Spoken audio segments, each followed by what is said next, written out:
자, 이전 추천주 간단 체크 및 시장 살펴보도록 하겠습니다. 자, 어제 저희가 추천을 드리지 않았습니다. 어제 추천 종목이 나간 게 없었고, 또 오늘도 일단 추천 없습니다. 내일 금리 인상 관련해가지고, 페드의 연준에, 특히 저희가 주목해야 되는 건 이제 제롬 파월의 이입이 되겠는데, 그 부분이 내일 27일, 한국 시각으로 새벽 4시 정도경에 발표될 것으로 보여지고 있습니다. 그러니까 내일 미국 시장의 종가를 보면 알 수가 있겠죠. 자, 관련해서 말씀을 좀 드려보겠고, 대신에 저희 이제 무료 추천 드렸던 종목들 간략하게만 좀 체크해보면, 이 추천드리는 종목들 같은 경우 제가 매일같이 유튜브를 통해서 업로드 올려드리고 있고요. 이 내역들을 제가 이제 엑셀 파일로 정리해가지고 또 카페에 정리해서 올려드리고 있습니다. 그 내용은 저희 유튜브 아래, 제목 아래 상세 페이지 혹은 저희 메인 페이지에서 이렇게 무료 추천 종목 아래 클릭해서 들어가 주시면은 저희 카페로 이렇게 연결이 되니까요. 참고해 주시면 감사하겠고, 엑셀 파일 같은 경우는 제가 이제 1월부터 작년이죠. 1년 넘게 쭉 이렇게 기재하고 있습니다. 간략히 보시면 21년도 기준 최고 누적 수익 기준 3336.13% 기록을 했고요. 1095승 87패, 1182개의 표본 92.63% 승률을 이어갔고, 이번 달 같은 경우 이제 722.66% 기록했고요. 61승 4패, 65개의 표본 93% 이어가고 있습니다. 자, 관련해가지고 종목 간략히 체크를 좀 해보고, 또 시장에 대해서도 보겠습니다. 일단 첫 번째는 어제 그저께 추천을 드렸던 종목들이죠. 자, 한국석유 같은 경우 어제 차익이 나와줬었고, 모바일디지털도 어제 나와줬습니다. 자, 사조동화운만 좀 못 가는 모습이었는데 오늘 1205원까지 터치를 해줬죠. 그래서 승 잡도록 하겠습니다. 그리고 팜스토리도 어제 올라와 줬고요. 그 외의 종목들은 저희가 추가적으로 특이사항 기재할 만한 것들은 3일기업공사 4,890원 반등이 더 나와줬습니다. 이런 내역들, 나머지 내역들도 제가 정리해서 올려드리도록 하겠습니다. 자, 시장 보겠습니다. 시장. 자, 코스피, 코스닥 오늘도 좀 밀린 채로 마감이 되었고요. 코스피 같은 경우는 보시는 것처럼 0.4% 하락한 채로 마무리가 되었습니다. 이 시장에 대해서 이제 하단이 어디냐, 이런 부분 뭐 지속적으로 이제 말씀을 드리고 있는데, 한국 시장은 미국 시장을 봐야 된다라는 의견을 지속적으로 말씀을 좀 드리고 있습니다. 한국장은 정확히 하단이 어디라고 할 수가 없어요. 보시는 것처럼 일본 같은 경우는 열려 있는 모습이고, 또 뭐 주봉으로 봤을 때는 122평 하단 받쳐주고 있습니다. 근데 이게 받쳐준다고 해도요, 라인이 2600 부근이에요. 112평 라인으로 놓고 보게 되면 추가 하락 가능성은 있다. 하지만 한 가지 확실한 건 뭐냐면, 추가 하락이 그렇게 심하게 나오진 않을 것이다. 하락을 해도 하락이 다소 한계가 있을 것이고, 지금 고점비 보시면은 대략 19% 정도 코스피가 밀려 있고요. 뭐 코스닥도 비슷하게 밀려 있습니다. 그렇게 봤을 때 뭐 미국 증시 역시 이 정도 빠져 있고 더 이상 빠질 폭이 그렇게 넓진 않다.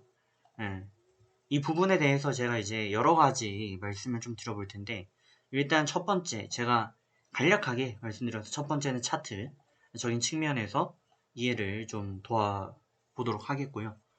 두 번째는 현 상황에 대해서 체크를 해보겠습니다. 자, 그럼 차트적인 측면으로 먼저 보시게 되면 지금 나스닥을 기준으로 한번 볼게요. 지금 미국도 이제 기술주가 많이 빠졌거든요.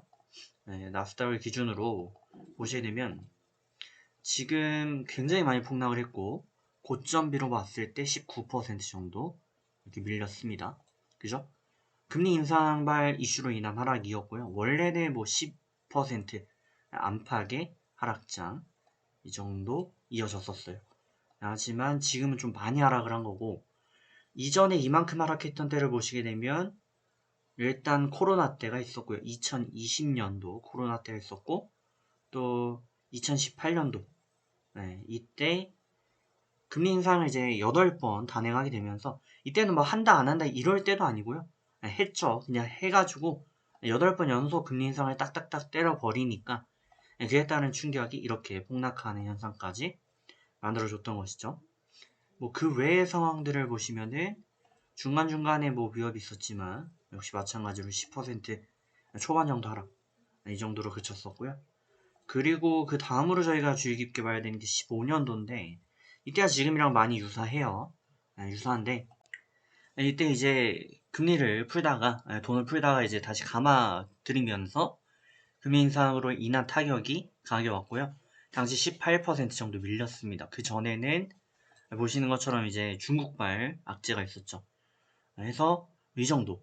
그러면 한 7년 정도 데이터로 봤을 때 지금처럼 하락을 많이 했던 때는 이때 2020년도 초반에 코로나 때와 또 금리 인상이 시작됐던 18년도 이때 한 번 있고요. 또 15년도 있습니다. 그럼 지금이 그때보다 심각한가? 글쎄요. 지금 뭐 물가 때문에 여러 가지 얘기가 있긴 하지만 2018년도 같은 경우는 특히나 어마어마하게 뭐 장단기 금리차 역전, 제가 지속적으로 말씀드리지만 성장 모멘텀 둔화, 그리고 이렇게 금리 인상으로 인한 압력, 여러 가지들이 있었단 말이죠. 그럼에도 불구하고 올라왔고요. 23% 하락이 이었습니다.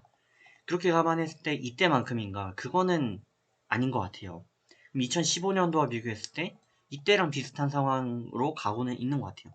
오늘 연준에 이제 발언이 나오겠습니다만 뭐 하락이 이제는 어쨌든간 과거 데이터를 봤을 때 뭐 23%를 더 밀리든 18%를 밀리든 지금 19%죠.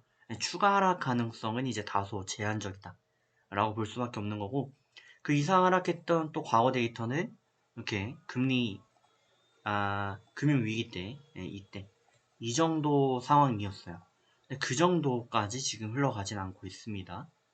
그러면 왜 다시 올라올 수 있는가? 과거에 금리 인상하던 때를 한번 살펴볼 필요가 있는데 과거 금리 인상했던 때를 제가 쭉 살펴보니까 뭐 87년도에 마이너스 17% 정도 하락한 바가 있었고요. 그리고 뭐 94년도, 99년도 뭐 해가지고 쭉쭉 하락했던 때가 있는데 이때마다 이제 보통 자 순차적으로 쭉 말씀을 드리면 17% 하락을 했다가 마이너스 14% 밀렸다가 마이너스 15% 밀렸다가 2004년도에 마이너스 19% 밀렸다가 이런 식이었어요. 그러면 지금 그 상황에 부합하다. 15년도 마이너스 18% 밀렸고 그렇게 봤을 때 지금 마이너스 19% 밀린 게 과거 금리 인상 때 하락폭과 대등하다 해서 추가적으로 쫄 필요 없고 오히려 저는 하단이 아닌가 그렇게 보여지는 부분이 있고요. 그리고 추가적으로 제가 짧은 시간에 이게 말씀드리기 다 그렇게 담을 수 있는 내용은 아니긴 합니다만 어쨌든 간략히 말씀을 드려보면 지금 물가 압력이 있다는 거잖아요. 그러다 보니까 지금 금리를 올리겠다는 거예요. 근데 금리를 많이 올리면 경기가 망합니다. 근데 연준은 경기를 살려야 됩니다. 연준의 입장에서 경기를 살려야 될 책무가 있어요. 이거 자체가 본연의 일이고 인플레도 잡아야 됩니다. 근데 이렇게 생각을 해보자는 거예요. 지금 인플레이션 잡아야 된다. 인플레이션은 크게 두 가지가 있습니다. 기대 인플레이션이 있고 또 한 가지는 그냥 실질적인 뭐 물가 상승으로 인한 인플레이션이 있는데 이 두 가지를 놓고 봤을 때 지금 기대 인플레이션을 잡겠다 이거는 먹힐 수 있다는 거예요. 이거는 먹힐 수 있는데 근데 실제로 지금 문제가 되고 있는 건 공급망 병목 현상이다 라고 봐야 되는 거예요. 예를 들면은 뭐 저희가 요소수 사태도 겪었었지만 예를 들어서 중국에서 뭐 화석이 제대로 화석 연료가 돌아가지 않고 블랙아웃 돼가지고 경기가 마비가 되고 이러면 자연스럽게 이제 물류가 제대로 이루어질 수가 없고요. 생산이 제대로 안 되니까 미국으로 넘어오는 과정이 다소 힘들어지고 미국에서 이제 택배 기사들 아니면은 그 화물 기사들을 일을 시켜야 되는데 이분들이 지금 멕시코에서 넘어오고 막 했던 분인데 코로나 때문에 이게 잠기고 했던 부분이에요. 그러면 어쨌든 결과론적으로 코로나가 풀리면 이게 해결이 된다는 거예요. 근데 미국의 오미크론이 확진자가 최고점을 찍었고 이게 내려오고 있는 그런 상황이에요. 그렇게 봤을 때 이게 지금 뭐 앤서니 파우치 소장을 비롯해가지고 대부분의 전문가들이 예상하는 게 6월달까지다. 코로나가 6월 이후부터는 토착화될 것이다. 라고 보고 있어요. 그러면 2분기가 넘어가면 코로나 영향은 거의 없을 것이다. 라고 본다는 거예요. 그렇게 봤을 때 저희가 지금 인플레이션 때문에 무서운데 인플레이션이 일단 6월달 이후엔 해결이 된다라는 신호를 한 가지 가지고 있는 거예요. 공급망 변동 현상이 이때까지 무조건 해결이 되겠죠. 그러면 이게 해결이 될 걸 아는데 굳이 지금 이 금리를 무조건 올려가지고 경기를 두들겨 패야 되는가? 이거 잘못하면 경기도 완전 훅 가버릴 수가 있거든요. 연준 입장에서 그렇게 못해요. 왜냐면 연준은 이제 사기업이고요. 역사가 복잡한데 주로 이제 유대인으로 이루어졌던 그 회의고 이들의 목적이 주식이고 이들도 자산을 가지고 있기 때문에 주식이 올라야 됩니다. 그래서 뭐 여러모로 복잡한데 아주 쉽게 결과론적으로 말씀드리면 6월이 넘어서는 풀린다. 네, 그렇게 봐야 되는 거고 다만 이제 1분기와 2분기 이때 해결책이 지금 강구되어야 되는 상황인데 그걸 위해서 금리 인상을 한다? 네, 충분히 있을 수 있다. 근데 저희가 지금 시장이 과거 2018년도처럼 한 8번 금리 인상한다라는 그 얘기까지 반영이 되었어요. 그러면 한 4번 정도 만약에 인상한다면 크게 반영이 되지 않을 것이고 6번이 인상한다라고 해도 증시에는 반영이 되지 않을 것이다. 그럼 다시 돌아가가지고 지금 이 현상이 왜 나타났냐 이거예요. 지금까지 올랐던 이유는 돈이 많이 풀려 있는 거고 이 돈은 아직도 풀려 있습니다. 아직 풀려 있는 거고 그리고 지금 고꾸라진 이유는 인플레이션을 잡아야 되니까. 근데 미국에서는 이걸 잡아야 되지만 경기까지 망가뜨리고 싶어하는 사람은 없습니다. 그죠? 그러면 어떻게 되는가? 인플레이션에 대한 기대 인플레이션을 잡기 위한 리액션을 취해야죠. 하지만 이게 대세하락으로 뭐 마이너스 50% 밀리는 그런 장까지 만들면 연준은 다 끝나요. 걔네들도 다 끝납니다. 그러면 결론은 내일 연준이 어떤 말을 하나 들어보시면 되고요. 그게 기대치에 어느 정도 부합한다면 다시 슈팅 나온다. 그러면 과거 데이터를 쭉 보셨을 때 어떻게 됐나요? 계속 올라왔습니다. 나스닥 계속 올라왔었기 때문에 장기적으로 보면 결과론적으로 결국엔 다시 올라갈 수밖에 없고 특히 한 6월쯤 됐을 때 이때 코로나가 뭐 새로운 변이가 나와서 엄청 심각해지지 않는 이상 근데 코로나 같은 경우는 보통 코로나도 죽지 않는 게 목적이에요. 그러다 보니까 감염은 많이 시킬지 몰라도 생존해야 되니까 바이러스 입장에서 감염은 많이 시킬 줄 몰라도 사람을 죽이는 변이로 가기가 힘들어요. 이건 뭐 유전학적으로 원래 그렇다라고 하더라고요. 그렇게 봤을 때 6월달 이후에 해결이 된다. 그러면 저희가 당장 무서워하는 이 금리 인상, 인플레이션 이거에 지금 쫄아 있지만 지금 이게 3월달 건데 벌써 쫄아 있는 거죠. 근데 6월달, 12월달을 생각해보면 어떻게 될까요? 인플레가 잡히면 바이든은 경제 살려야 지지율 올라가요. 그죠? 그러면 쭉 간다. 그럼 그 기대가 반영이 될 것이고 주가도 쭉 갈 수밖에 없다. 라는 겁니다. 금리 인상이 되고 나서 증시가 안 올랐던 때가 없습니다. 금리 인상하면 악재 아닌가? 악재 맞는데 그럼에도 불구하고 이 경기를 최대한 즐기기 위해서 노력을 한다는 거죠. 그렇게 본다면 적어도 1년 정도는 더 가는 장이 나온다. 지금 약간 쉬어갔지만 여기서 개인적으로 봤을 때는 23년도까지는 상승장이 이어지고 그리고 나서 이제 QT라고 하죠. 대부분 QT는 이런 양적 긴축은 이런 식으로 이루어질 겁니다. 장기채를 만기 연장하지 않고 소각하는 식으로 이루어질 거고요. 그렇게 해서 기존의 유동성을 이렇게 줄여 나가면서 뭐 개인적으로 봤을 때는 이제 자산 버블 이런 것들이 이제 그때 가서 터질 가능성이 있다고 봐요. 그렇게 되면 그때 이제 훅 밀릴 건데 지금은 이미 돈도 많이 풀려 있고요. 그리고 경기도 살려야 되는 상황이고요. 미국이 지금 많이 올라왔다라고 하지만 후진국 같은 경우는 이제 시작이거든요. 경기가 이제 좀 풀리려고 하고 있어요. 그러면 미국이 이거 잘못해가지고 망가뜨리면요. 긴축 발작이 옵니다. 발작이 오면 과거 저희 IMF 같은 거 IMF라든지 아니면은 이제 남유럽 사태 뭐 그렉시트 이런 것들 올 수 있거든요. 함부로 못해요. 결국엔 살릴 수밖에 없다. 그거는 뭐 기정사실이라고 봐야 될 것 같습니다.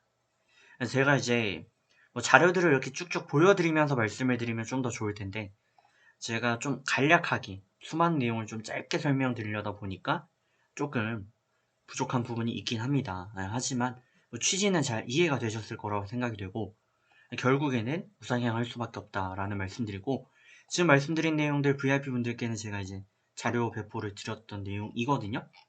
그 내용들을 다시 한번 쫙 보시면 좋을 것 같아요. 자, 그럼 좋은 결과 만들어 가시고, 슬슬 바닥이기 때문에 이제 무서워할 필요는 없다라는 최종적인 말씀 드리도록 하겠습니다. 자, 다음에 뵙겠습니다.